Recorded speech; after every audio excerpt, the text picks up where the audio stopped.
Ecclésiaste chapitre 12. Jeune homme, réjouis-toi dans ta jeunesse, livre ton cœur à la joie pendant les jours de ta jeunesse. Marche dans les voies de ton cœur et selon les regards de tes yeux, mais sache que pour tout cela, Dieu t'appellera en jugement.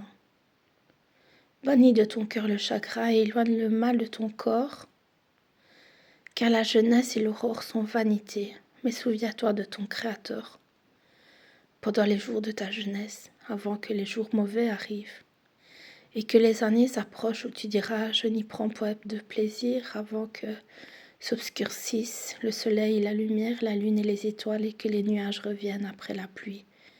Temps où les gardiens de la maison tremblent, où les amphores se courbent, où celles qui moulent s'arrêtent parce qu'elles sont diminuées, où ceux qui regardent par les fenêtres sont obscurcis, où les deux battants de la porte se ferment sur la rue quand s'abaisse le bruit de la meule, où l'on se lève au chant de l'oiseau, où s'affaiblissent toutes les filles du champ, où l'on redoute ce qui est élevé, où l'on a des terreurs en chemin, où l'amandier fleurit, où la sauterelle devient pesante et où la capre n'a plus d'effet car l'homme s'en va vers sa demeure éternelle.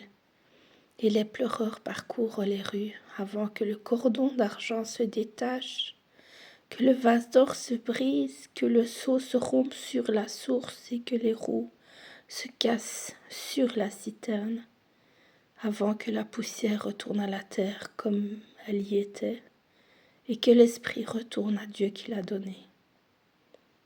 Vanité des vanités, dit l'Ecclésiaste, tout est vanité. Outre que l'Ecclésiaste fut un sage, il a encore enseigné la science au peuple, et il a examiné, sondé, mis en ordre un grand nombre de sentences. L'Ecclésiaste s'est efforcé de trouver des paroles agréables. Et ce qui a été écrit avec droiture, ce sont des paroles de vérité. Les paroles des sages sont comme des aiguillons, et rassemblées en un recueil, elles sont comme des clous plantés, donnés par un seul maître.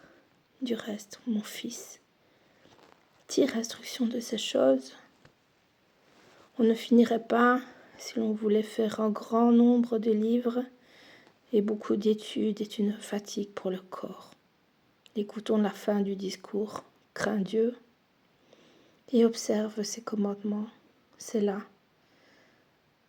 ce que doit tout homme, car Dieu amènera toute œuvre en jugement au sujet de tout ce qui est caché, soit bien, soit mal.